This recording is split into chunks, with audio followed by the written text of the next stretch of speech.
In today's session, I'm going to begin about the basic concepts of macroeconomics and its issues. So let's begin about the basics, or you can say concepts of macroeconomics. So let's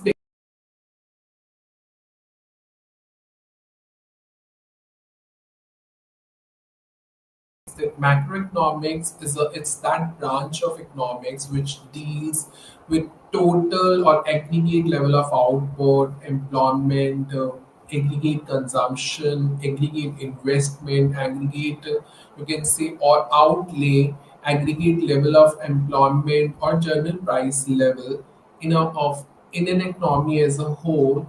That's called macroeconomics.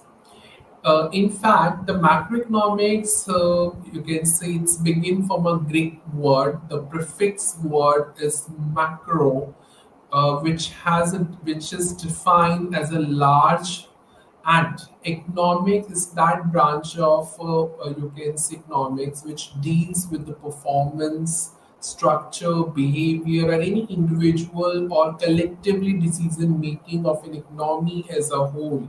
That's called economics. Economics, macroeconomic is not deal with individual markets. It, in fact, it deals with national income, regional income, and the global economies. And that's all about macroeconomics. So macroeconomics, if we talk about in general sense, it refers to a aggregate level of the different macroeconomic variables, whether it relate to output, employment, expenditure, investment, journal price level, consumption, aggregate demand, aggregate supply, aggregate market, and that's all about macroeconomics. So rather than thinking about the individuality of all the macroeconomic variables, that's not macroeconomics. So macroeconomics, we are talking about the aggregate of all the economic variables as a whole, which relate to the nationality, which relate to the nationally, regionally, and the globally. That's called macroeconomics. So let's begin. There are a certain macroeconomic concerns which is very important to study and which always be a you can say a hurdle for an economy to reach out the full employment or to get in a full utilization of resources or reach to a aggregate level of equilibrium. So these are the three major concerns of macroeconomics. The first one is unemployment, second one is inflation, and the third one is output growth. So let's begin one by one and discuss these concerns. So the first one is unemployment. So what is exactly the unemployment is? Unemployment refers or deals such a situation where the population of a country do not get a work to earn their livelihood or to survive. You can say you can in their needs. That's called unemployment. So there are various parameters that we discuss in India. The youth unemployment rate reaches to 45.2%, which is a high unemployment rate in India. And that's the main reason that unemployment represents actual exactly the ratio of the labor force which fails to get an employment. So automatically when we talk about unemployment, you can say it is such a situation in India where the people who are actually willing to work but they don't get an employment, and that actually called the unemployment rate. So when we talk compared to the other developing countries, we talk about Afghanistan. So it reaches to 40% of unemployment rate, where the population do not get the work to earn their livelihood, and that's the main reason it also considered as a 40% is also a very high rate in the other developing countries like Afghanistan. So when we talk about unemployment rate, it also a key measure, or you can say an indicator of the whole economy health, or it also portray exactly the health of an economy and where the actually the country stands for. The existence of unemployment seems to imply that obviously the labor market is not in equilibrium. That means the aggregate market, which relates to the labor, are not in equilibrium, and that's the main reason. If any of the market is not equilibrium, which is called an aggregate market, relate to the labor, that means it turns to an unemployment. There are basically two main problems. One main issue of unemployment is there are various classical economists who believe that the economy should be in the full utilization level, or you can say the employment level should be at a full concern where the all the resources are fully employed and there is no possibility or not even a single chance of unemployment. So that the classical economists have believed that, but actually when we when the particular the world has experienced a great depression in Germany in 1930, which has brought a lot of mysteries when we talk about in case of unemployment, which is a vast unemployment rate in that particular period. It's look like a slum, you can see country where the people are, you can see fight for you can say food or to survive their lives without food. That's called the Great Depression of 1930. On that perspective, or the based on the experience the country has faced, Keynes has written or wrote a book in 1936 which is called A Journal Theory, which always be believed that there is a no possibility of having a full employment. In fact, the economy as a whole will not be utilized, or where the full utilization period of the whole resources will not be possible. And that's the main reason the Keynes has rejected the philosophy of the full employment in this particular concern of macroeconomics. So this is all about the unemployment case. Let's talk about inflation. So when we talk about inflation, most of the learners always speak about inflation. There is a frequently increase in the overall price level of an economy or in an economy. So there are two main categories of inflation when we talk about it. The first one is hyperinflation and the second one is deflation.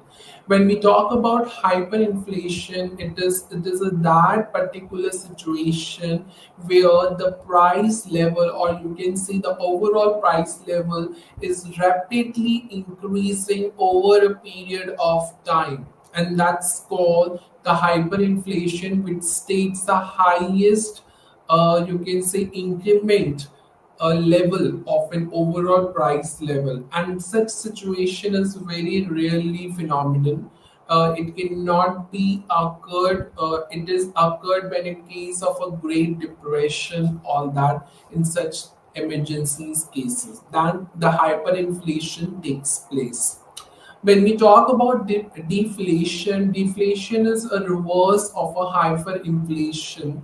That it refers or a situation where there is a decrease in the overall price level. So when we talk about the you can say prolonged periods of deflation where a period cycle has been occurred when it keeps on you can say increasing a hyperinflation, then immediately it get decreased and it automatically damage the economy just due to a sustained inflation. So if we talk about a sustained inflation or sustained deflation in the economy, then it automatically damage the health of the economy as a whole. And that's the main reason it is one of the major concern of the macroeconomics. So when we talk about the problem of unemployment which is related to the inflation, as if there is a high level of inflation, then automatically the ultimate situation or the problem of unemployment will definitely occur. So if the world has experienced the great depression situation in 1930s, the phenomena of unemployment have already got a lot of attractions or plenty of attractions in the world, and of course the whole world economy. So immediately the policymakers always try to present their ideas so that they can remove the unemployment, but that's not being possible in a short period of time. In fact, to you can say overcome such a great depression, it will take a long period of time to remove the unemployment, and that's the main issue of a case, issue of unemployment due to the inflation. And always when we talk about in India, government always try to provide the better to better social and economic services so that the government expenditure automatically goes on increasing. Obviously, when the government spend or provide or try to provide the better and social economic services to the public, automatically their expenditure will get increased. And automatically, and government is always try to you can say reduce the unemployment, or it cannot be removed. It is a case to remove the to reduce the unemployment so that the people who are actually willing to work, they can get some work in their own country, namely India. So that is the case of inflation. Now, the next case is the next important, you can say, concern of macroeconomic is output and growth. So, when we talk about growth, automatically these two words are interrelated to each other.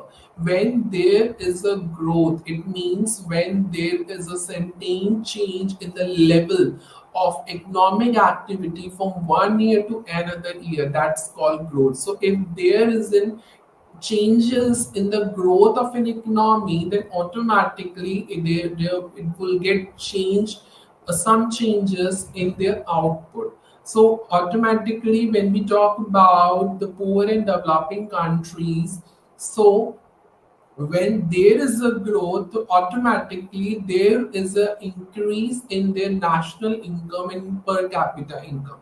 But before I continue this topic, you need to understand what is national income and what is per capita income.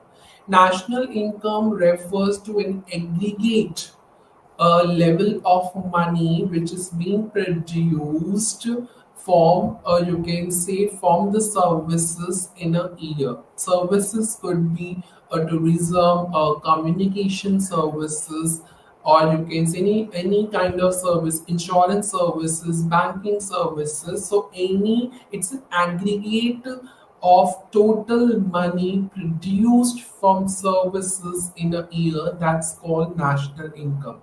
So national income is basically a measurement of an economic performance of an economy. So when we talk about the per capita income, it refers the aggregate income per person earned within a geographical region or area, and that's called the per capita income. It means that there in a population, the people or the persons who are actually earning, when we take up a consider an aggregate, you can say income per person within that particular geographical area, that's called the per capita income. So when we talk about per capita income is a measurement of a human development index. So when we talk about per capita income, we always talk about the social welfare, the economic welfare, or you can see the living standard of the people, that based how they survive their life or livelihood, which is always depends on their income, whether it would be a low or high. and that's called the per capita income. So mostly when we talk about the poor and developing countries, there always a wish to have a growth in their it would be rise in their income and per capita income. When we talk about output, we are not talking about individual output. Always in macroeconomic analysis, aggregate output is that particular term that most of the researchers and the economics would consider under macroeconomic analysis. And what is exactly the aggregate output, or that is a total quantity of goods and services which is being produced in an economy in a particular period of time, and that's called aggregate output. And that actually show up that how the economy will doing, you can say, in our country. And that's actually came to know from the concept of aggregate output, as the aggregate output is a main measure to look after that how well the economy is doing in our country. And that these two terms, that which is called output and growth, are interrelated to each other. If there is a growth in the economy, then definitely the aggregate output will also, you can say, increase in their own economy, and how it shows that how the well economy is doing. So this is all about the output and growth. So these are the major three concern, that is unemployment, inflation, and output and growth. So if the economy focus on these two concerns, then automatically the whole economy of the country would do well.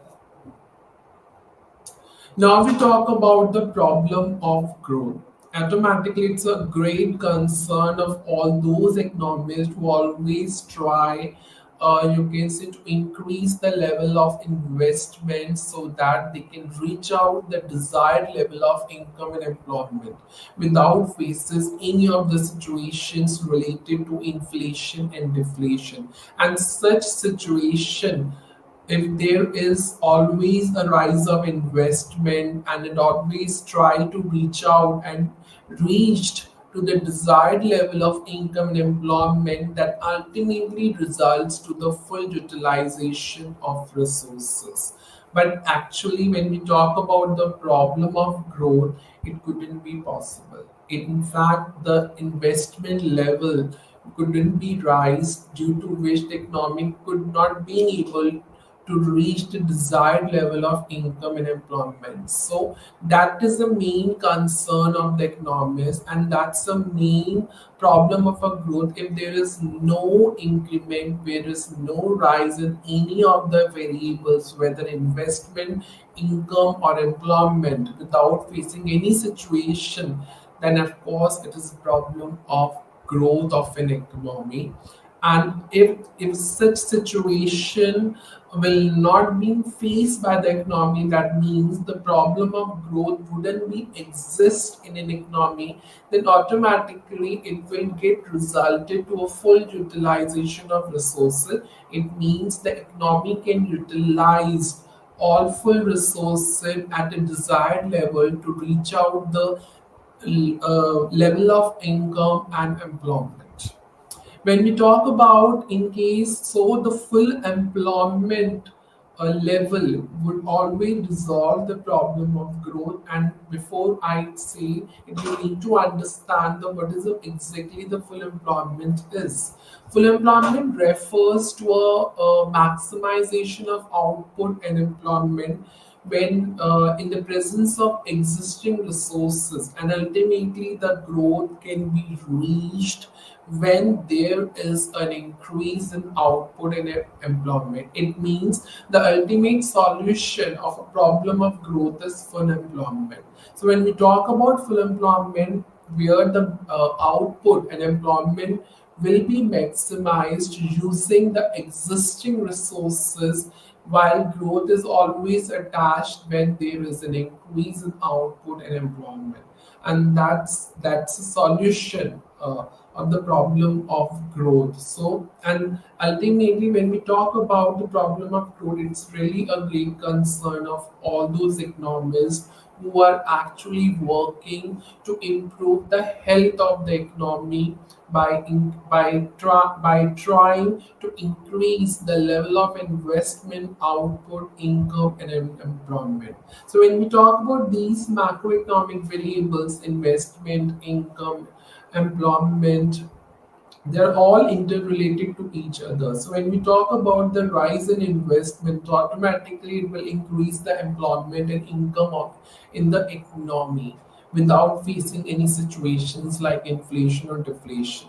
So automatically the problem of growth will be resolved when the economy will reach at the full employment, where the desired options would be available so that the output could maximize, employment could get increased, people would get a job to earn some income or to survive their livelihood, and automatically it refers to a growth. So when we talk about growth, automatically the output and employment would get increased.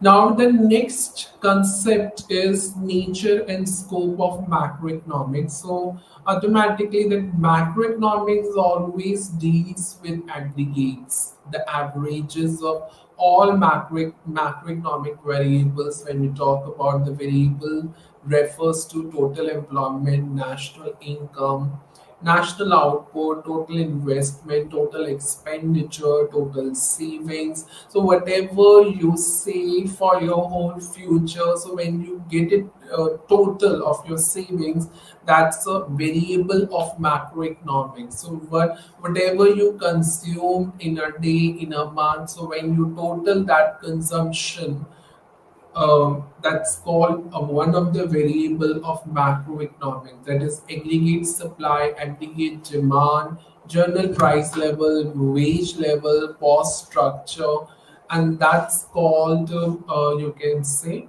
macroeconomics. So Keynes has defined that macroeconomics is also known as the theory of income and employment, or simply we could say the income analysis. So which always deals or concerned to resolve the problems of unemployment, economic fluctuation, inflation or deflation, any international trade issue, any issues which automatically decrease the growth of the economy. That's called the macroeconomics, or a theory of income or income analysis. And the Keynes has given this name, this another name, to another branch of economics, that's called macroeconomics. So it is also refers to study the causes of all those issues like unemployment, and what would be the various determinants which automatically influence the employment, and that also called macroeconomic. So when we talk about the various determinants of employment, we could take up a working conditions, we could take up a job insecurity, we can take up a labor wage policy. So these are also called various determinants of employment, which also ultimately influence, or one you can say a cause of unemployment. Now we talk about the scope of macroeconomics. So macroeconomics has a very wider, you can say, in scope, as it is one of the method of economic analysis, and it's not deals with the much theoretical, but it also has a practical importance as well. So the one of the points, the main points which comes under the scope of such economic analysis is to understand the working of the condition. So when we talk about to study the you can say macroeconomic variables in detail, so automatically a particular researcher economics will able to understand that how the economy works in any of the country. So one of the it is very important to understand that there are certain economic problems which are actually related the behavior of total income, output, employment, and journal price level in the economy.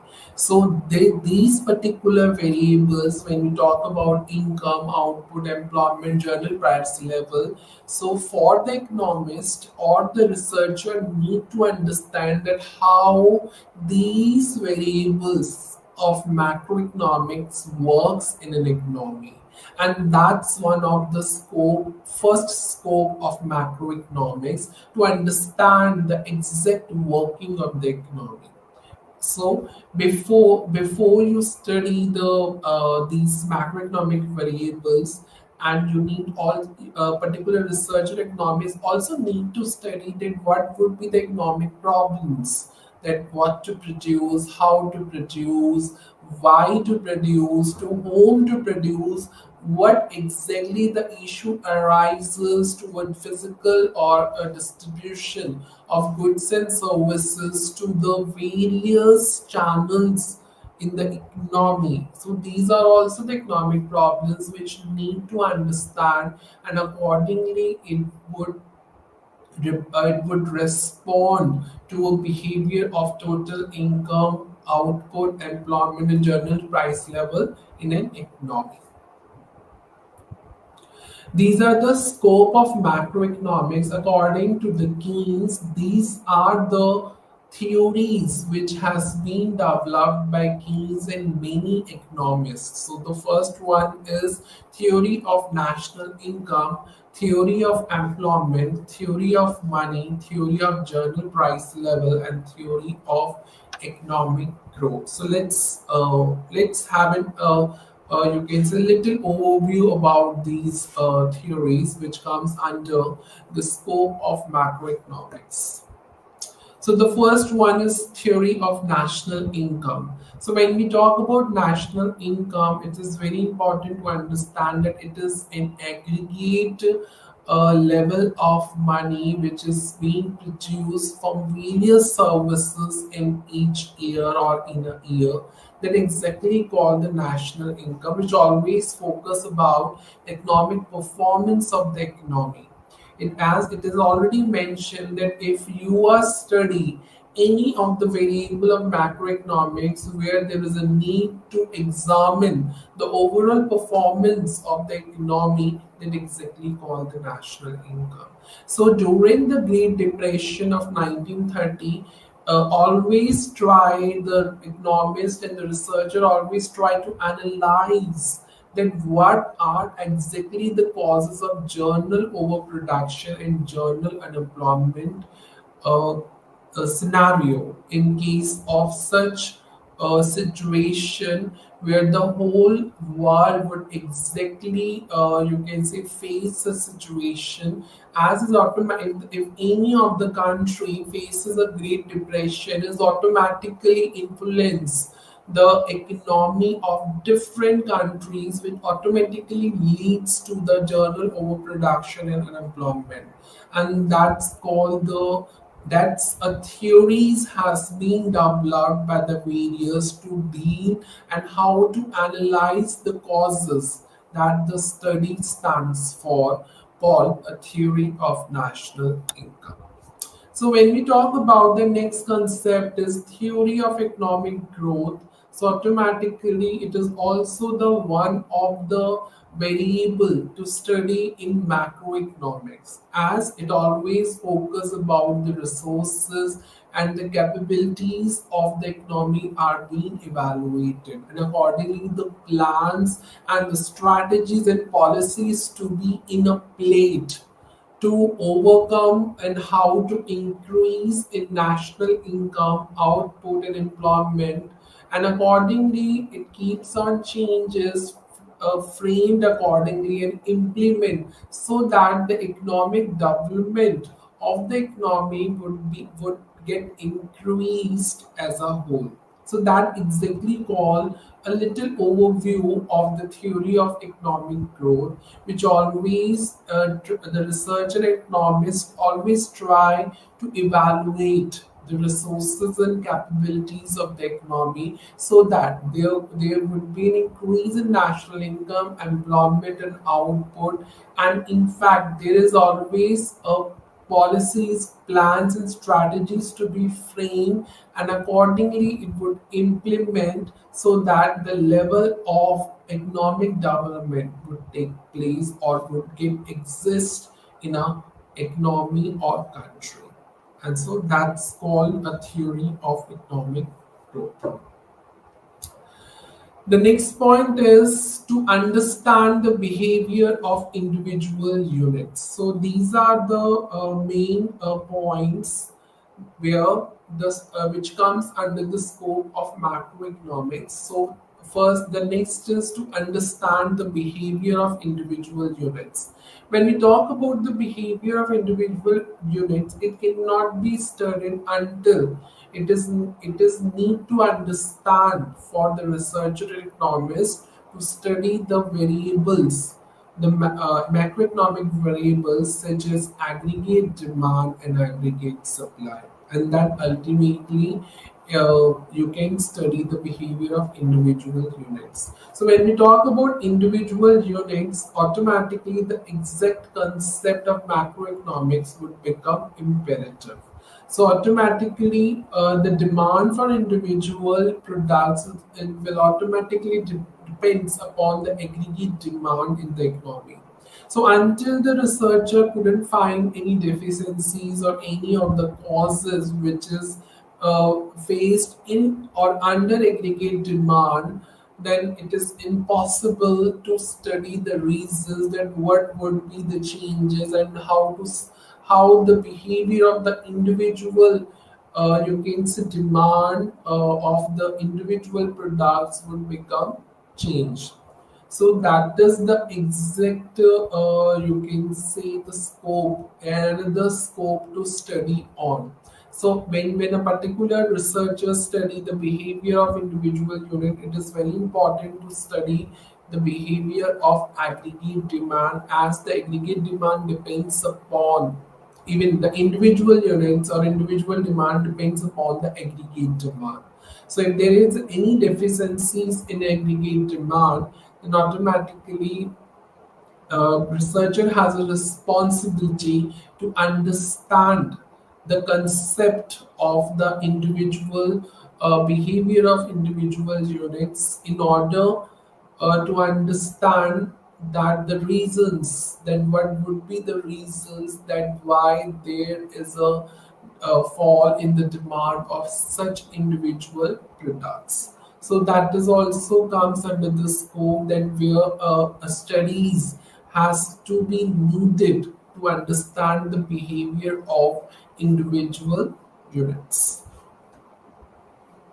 Now, these are the key macroeconomic variables. The first one is national income and GDP. GDP stands for gross domestic products, unemployment, economic growth, inflation, international trade, balance of payment, monetary and fiscal policy, uh, interest rate, stock market, business cycle, and exchange rate. So let's read one by one all these key variables, macroeconomic variables. Let's begin from national income and gross domestic product. As I already explained what was all about national income, so let's focus on the gross domestic product. So what is exactly the GDP? GDP refers to all those aggregate value of money of all those finished goods and services which are produced within a country borders over a period or a specific period of time. That's called gross domestic product. And automatically, when we talk about how to calculate the gross domestic product, which always be made on national basis. It means it is calculated on the basis of annually. So when we talk about the GDP, then what are the key variables that includes under GDP? So that's our whatever the private or public consumptions, government outlay or expenditure, any investment, any you can say export, less imports. That means exports are or should be more than the imports that occur within the defined territory or within the geographical region. That's exactly called the gross domestic product. And when we talk about gross domestic product, it is one of the primary measure which is used to identify the health of the country economy, and that's called gross domestic product. So this is all about the national income. So national income always give a correct picture of the economy and what would be the purchasing power of the people in the country, and that exactly called national income. So national income automatically refers all the total value of all those goods and services which is being produced within the nation over a specified period of time. That means we talk about the variables under national income: wages, profits, rents, interest, pension, or any of the residents of the nation. That's exactly called national income. Now we talk about unemployment, which is one of the key variable of macroeconomics. So unemployment, obviously, the person who want to work, but actually they are exactly not get one any of the job in a country. So that also called unemployed. So even they are such in such situation, people are actively looking for a job, but unfortunately they didn't get the job. That's called unemployed person.